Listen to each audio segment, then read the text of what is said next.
Selamat datang di channel Alur Donghua. Sebelum menonton, silahkan subscribe, biar Mimin tambah semangat update-nya. Melihat ini, Han Li mengangkat tangan kanannya tanpa mengucapkan sepatah kata pun dan dengan keras meninju perut bagian bawah Zhu Jishan. Kulit Zhu Jishan menjadi pucat pasi dalam sekejap. Lapisan keringat dingin muncul di dahinya dan tubuhnya meringkuk seperti udang. Pukulan ini untuk pertama kalinya kamu memukulku, kata Han Li dengan wajah tanpa ekspresi. Uhuk-uhuk, Zhu Jishan terbatuk lagi dan lagi, tidak dapat berbicara. Aku tidak akan berbicara omong kosong denganmu. Apa yang tertulis di kertas itu, apakah itu benar? Jawab saya dengan jujur, jika tidak, saya tidak keberatan menggunakan senjata Anda ini untuk memotong anggota tubuh Anda. Han Li mengambil pedang tulang putih di dekatnya dan berkata dengan dingin. Kamu berani, kamu budak, jika kamu berani menyakiti bahkan sehelai rambut di kepalaku, batuk, tunggu saja cacing kesusahan hitam menggerogoti dagingmu dan kamu akan meratap kesakitan sampai kamu mati. Zhu Jishan menahan batuk dan meraung. Han Li mencibir. Dia melambaikan tangannya dan bayangan putih melintas. Zhu Jishan hanya merasakan pergelangan tangan kirinya meringankan, diikuti dengan rasa sakit yang luar biasa. Tangan kirinya terpotong di pergelangan tangan dan darah menyembur keluar seperti air mancur. Zhu Jishan tertegun pada awalnya, tetapi saat dia hendak berteriak, bayangan putih lain melintas, dan darah menyembur keluar dari mulutnya lagi. Lidahnya, bercampur darah, jatuh ke tanah, dan dia mengeluarkan suara merintih. Waktuku terbatas, dan kesabaranku juga terbatas. Lain kali, itu akan menjadi tangan kananmu.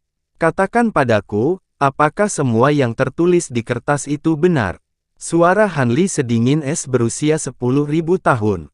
Tubuh Zhu Jishan bergetar saat dia menatap kosong ke arah Han Li. Jadi begitu, aku tahu. Han Li mengumpulkan pedang tulang dan melihat tangan kanan Zhu Jishan. Tidak, aku akan memberitahumu. Memang benar, penguasa kota Qingyang sangat menginginkan kekuatan garis keturunan roh sejati di tubuhmu. Dikatakan bahwa dia dapat menggunakan kekuatan keturunan roh sejati untuk menyerang lubang yang dalam. Saya tidak tahu detail spesifiknya, tetapi memang benar, saya tidak berbohong kepada Anda. Zhu Jishan tampaknya ketakutan dengan cara kejam Han Li dan buru-buru mentransmisikan suaranya untuk memohon belas kasihan. Han Li menyipitkan matanya saat mendengar itu. Apa yang tertulis di kertas itu memang benar. Untungnya, dia telah membuat keputusan cepat dan bertindak lebih awal. Jika dia menunggu pihak lain bergerak, itu sudah terlambat. Dia menatap Zhu Jishan dengan kilatan dingin di matanya. Rekan Daois Li, saya hanya orang kecil di arena hitam. Saya mematuhi perintah orang-orang di atas saya. Apa yang saya lakukan pada Anda di masa lalu bukanlah atas kehendak saya sendiri. Mohon bermurah hati dan selamatkan hidup saya. Tubuh Zhu Jishan bergetar saat dia mengirimkan transmisi suara memohon. Jangan khawatir, selama kamu memberitahuku semua yang kamu tahu, aku tidak akan membunuhmu. Ekspresi Han Li melembut saat dia berbicara. Terima kasih, rekan Daois Li. Zhu Jishan buru-buru mengungkapkan rasa terima kasihnya. Karena Tuan Kota Qingyang mengingini garis keturunan roh sejatiku, mengapa kamu tidak menyerangku ketika kamu menangkapku? Mengapa kamu menunda sampai sekarang? Han Li bertanya lagi. Aku tidak tahu. Aku hanya mengikuti perintah orang-orang di atasku dan mengurungmu di arena hitam. Aku tidak peduli dengan hal lain. Zhu Jishan segera menjawab dengan transmisi suara. Lalu kapan Tuan Kota Qingyang berencana untuk mendekatiku? Han Li sedikit mengernyit dan bertanya lagi. Aku juga tidak mendengar tentang ini. Aku baru saja menerima perintah dari atas untuk memperhatikan pergerakanmu. Selain itu, tidak ada perintah lain. Tubuh Zhu Jishan menyusut dan dia berhenti sejenak sebelum membalas dengan transmisi suara. Saya khawatir jika saya melakukan sesuatu yang mencurigakan, saya akan segera ditangkap, bukan? Jadi ada yang salah dengan teh yang baru saja kau berikan padaku. Jangan mencoba mengulur waktu. Saya bahkan tidak minum tehnya, jadi tidak akan berhasil. Han Li mencibir dan memuntahkan seteguk kecil teh. Zhu Jishan sedikit terkejut saat melihat pemandangan ini. Kemudian, dia mengungkapkan ekspresi kaget dan menundukkan kepalanya dengan panik, tidak berani menatap mata Han Li. Baiklah, ada satu pertanyaan terakhir. Jika kamu bisa memberiku jawaban yang memuaskan, aku akan membiarkanmu hidup. Ekspresi Han Li tidak berubah saat dia berbicara dengan acuh tak acuh. Pertanyaan apa? Zhu Jishan sangat senang saat mendengar ini dan mengangkat matanya sedikit. Bagaimana saya bisa menghapus bak kesengsaraan hitam dari tubuh saya tanpa ditemukan? Han Li menatap mata Zhu Jishan dan bertanya kata demi kata. Bak kesengsaraan hitam adalah serangga eksotis yang disempurnakan oleh penguasa kota Qingyang. Ini terkait dengan rahasia besar kota Qingyang dan hanya dia yang bisa menghilangkannya. Saya pernah mendengar bahwa mereka yang mencoba menghapusnya sendiri berakhir dalam keadaan yang menyedihkan. Ekspresi Zhu Jishan berubah ketika dia mendengar ini dan dia segera menjawab dengan transmisi suara. Meskipun Han Li telah mengharapkan ini, ekspresinya masih menjadi gelap saat mendengar ini. Rekan Taois, masalah ini benar sekali. Aku bisa bersumpah pada setan batinku. Mengambil langkah mundur, bagaimana mungkin penguasa kota Qingyang mengatakan hal penting seperti serangga kesengsaraan hitam kepada karakter minor seperti saya? Wajah Zhu Jishan menjadi pucat pasi saat dia melihat perubahan ekspresi Han Li. Mata Han Li berkedip. Pada saat ini, dia membuat jiwa Zhu Jishan terbelenggu dengan rantai. Sampai batas tertentu, dia secara kasar bisa merasakan keadaan jiwa orang ini. Fluktuasi jiwa Zhu Jishan relatif stabil saat ini. Sepertinya dia tidak berbohong. Sayang sekali dia tidak bisa menggunakan kekuatan spiritual abadinya saat ini. Kalau tidak, dia bisa langsung mencari jiwanya dan tidak perlu melalui banyak masalah. Sebagai penjaga arena, tidak mungkin bagimu untuk tidak tahu apa-apa tentang bak kesengsaraan hitam. Aku ingat kamu mengatakan bahwa begitu seorang tahanan melarikan diri, bak kesengsaraan hitam akan aktif. Kenapa begitu? Han Li bertanya dengan cemberut setelah berpikir sejenak. Tubuh Zhu Jishan sedikit gemetar saat mendengar ini. Tampaknya ada keraguan dalam ekspresinya dan dia tidak segera berbicara. Huff. Cahaya dingin melintas di mata Han Li. Dengan lambaian tangannya, bayangan putih melintas dan menebas tangan kanan Zhu Jishan. Luka yang dalam langsung muncul di tangan kanan Zhu Jishan. Sebagian kecil pergelangan tangannya dipotong. Dia mengeluarkan jeritan yang mengental darah dan seluruh tubuhnya mulai bergetar. Aku sudah mengatakan bahwa aku tidak punya banyak kesabaran. Jika Anda terus keras kepala, Anda bisa menjadi orang tanpa anggota tubuh. Saya punya banyak metode untuk mencegah Anda menumbuhkan anggota tubuh baru. Saat Han Li berbicara, dia mengangkat pedang tulang itu lagi.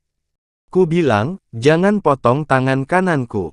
Keraguan-raguan di hati Zhu Jishan terpotong oleh pedang ini.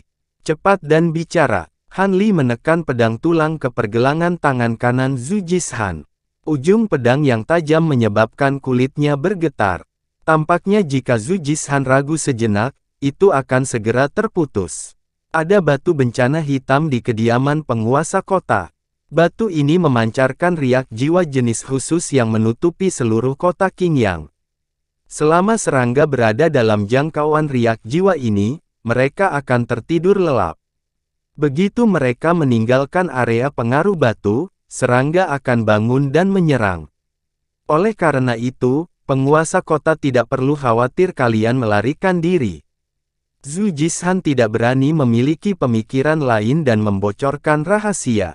Batu bencana hitam. Apakah itu berarti selama saya memiliki batu ini dan membawanya, serangga tidak akan pernah menyerang? Mata Han Li berbinar saat dia bertanya. Ini, sepertinya mungkin secara teori, tapi aku tidak tahu apakah itu benar atau tidak. Lagi pula, Tuan kota memiliki banyak trik di lengan bajunya. Siapa tahu, dia mungkin memiliki trik lain di lengan bajunya. Zhu Jishan menunduk. Han Li mengerutkan alisnya dan berpikir keras. Namun, dia dengan cepat mengangkat kepalanya lagi dan dengan dingin berkata, apalagi yang kamu ketahui tentang serangga itu?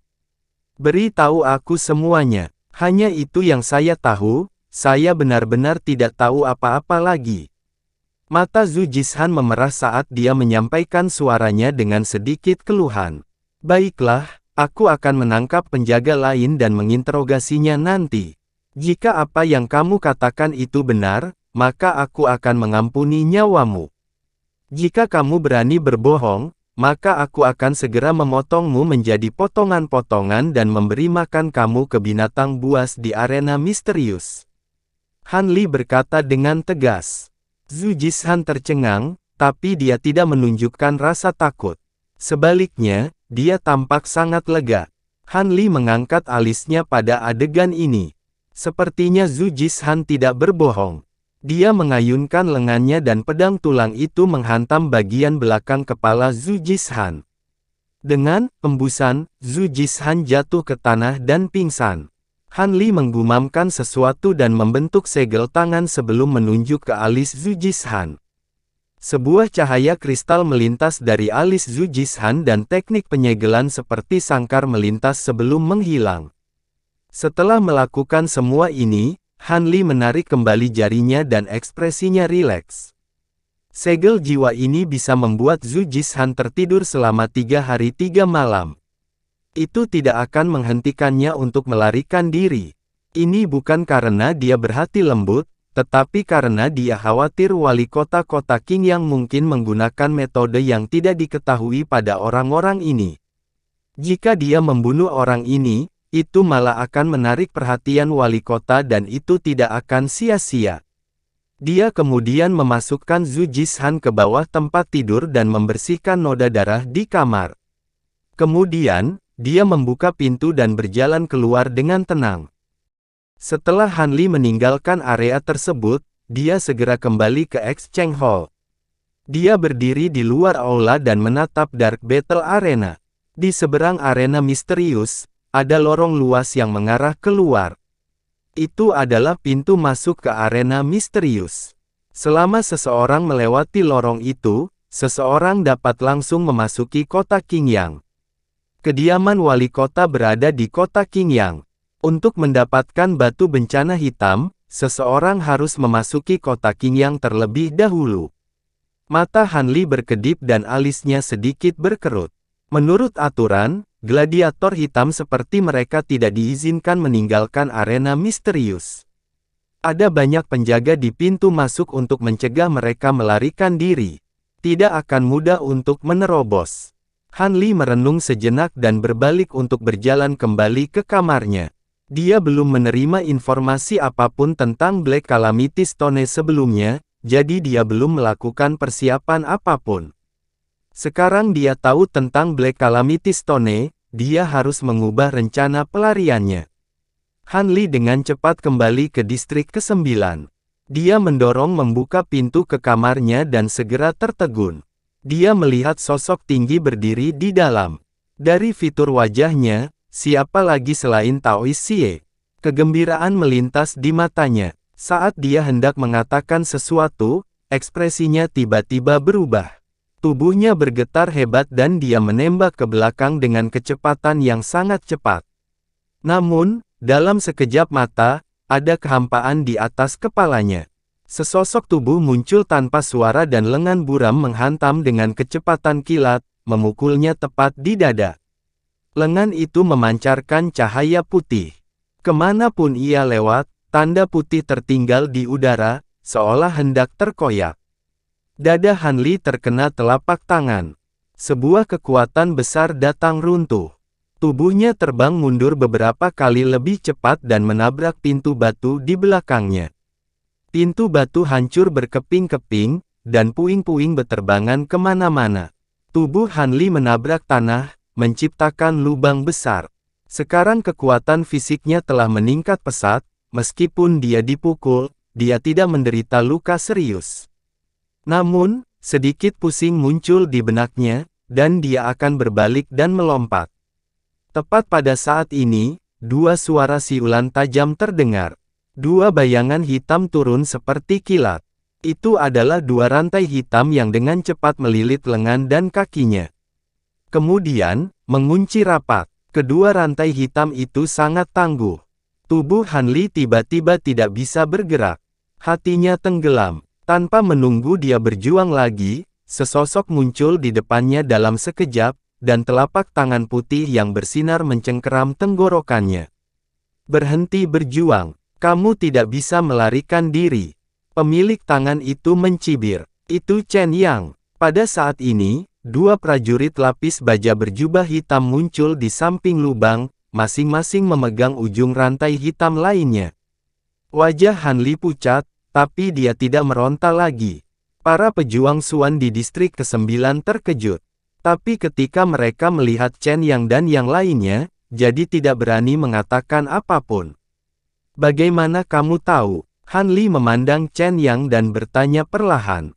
Mengapa saya harus tahu? Dengan kepribadian Anda tidak akan membiarkan diri Anda ditangkap. Anda pasti akan mengambil tindakan.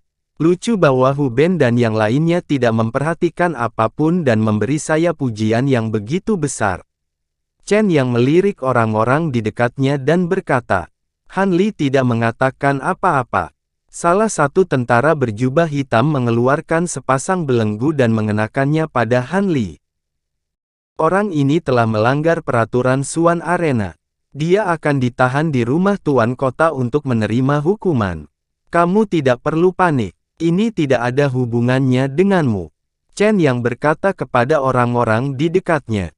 Orang-orang tidak tenang setelah mendengar ini. Mereka saling berpandangan satu sama lain. Bahwa dia pergi. Chen Yang mengabaikan kerumunan dan berjalan keluar. Pada saat ini, Tao Xie juga berjalan keluar dan mengikuti di belakang Chen Yang, bahkan tidak melirik Han Li. Han Li sedikit mengernyit saat melihat ini.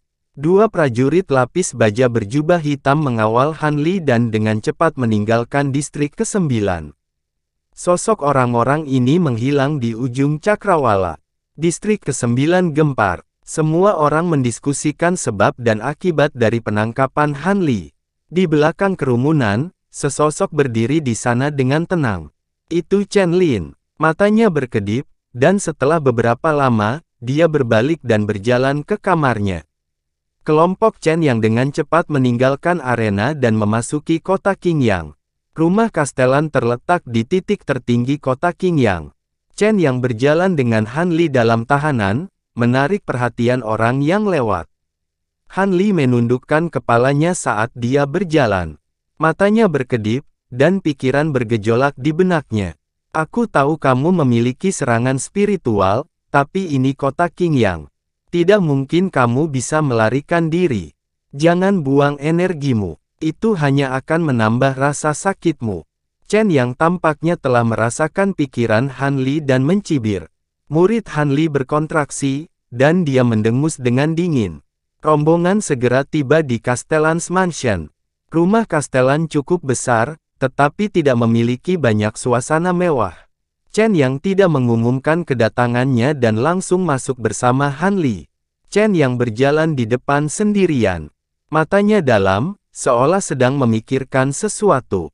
Tao Xie mengikuti di belakangnya dalam diam. Dia bahkan tidak berbalik untuk melihat Han Li. Tangan Han Li diikat ke belakang, dan dia dikawal oleh dua tentara lapis baja. Dia mengikuti Chen Yang sampai ke Castellan's Mansion. Castellan, saya Chen Yang, dan saya ingin bertemu denganmu. Chen Yang berjalan ke pintu batu yang tertutup dan melaporkan. Tidak ada respon dari dalam gua, dan tidak ada gerakan dari dua pintu batu yang tertutup. Chen Yang sedikit mengernyit. Saat dia akan berbicara lagi, pintu batu yang berat itu terbuka dengan suara gerindra yang berat. Masuk. Sebuah suara terdengar dari dalam. Tampaknya dipenuhi dengan kemarahan yang tak tertahankan. Chen Yang membengkokkan jarinya, dan kedua prajurit lapis baja itu membawa Han Li kepadanya, lalu minta diri. Dia menatap Han Li dengan senyum menyedihkan. Dia menekankan tangannya ke bahu Han Li dan mendorongnya ke aula utama gua. Kelompok itu berjalan melewati pintu dan menemukan ada 4 orang lain di aula utama selain Castellan, Du Qingyang. Keempat orang ini adalah kapten pemburu yang dipanggil oleh Du Qingyang bersama dengan Hu Ben. Mengapa kamu membawanya ke sini pada saat seperti ini? Melihat bahwa Chen yang telah membawa Han Li masuk, mata Du Qingyang berkilat dengan sedikit ketidaksenangan saat dia bertanya. Melapor ke Castellan, aku baru saja kembali dari perburuan hari ini dan kebetulan bertemu dengan orang ini yang mencoba melarikan diri dari penjara. Jadi aku menangkapnya dan membawanya ke sini untuk dihukum. Chen yang menangkupkan tinjunya dan membungkuk. Oh, begitu. Wajah Du Qingyang menjadi semakin tidak sedap dipandang. Melihat ini, keempat orang di sampingnya saling memandang dengan sedikit ketakutan. Baru-baru ini, cincin pertarungan Suan tampaknya telah mengabaikan keamanannya. Saya menyarankan agar kita menambah jumlah orang untuk mencegah insiden serupa terjadi lagi. Saya mungkin tidak seberuntung itu lain kali. Chen yang menangkupkan tinjunya dan berkata. Pemuda berwajah persegi yang berdiri di sebelah Du Qingyang mendengar ini dan melirik Chen Yang. Jejak kebencian melintas di matanya. Dia bertanggung jawab atas pertahanan cincin pertarungan Suan, jadi dia harus memikul sebagian besar tanggung jawab atas pelarian Han Li. Tidak buruk, kamu telah melakukan pekerjaan dengan baik.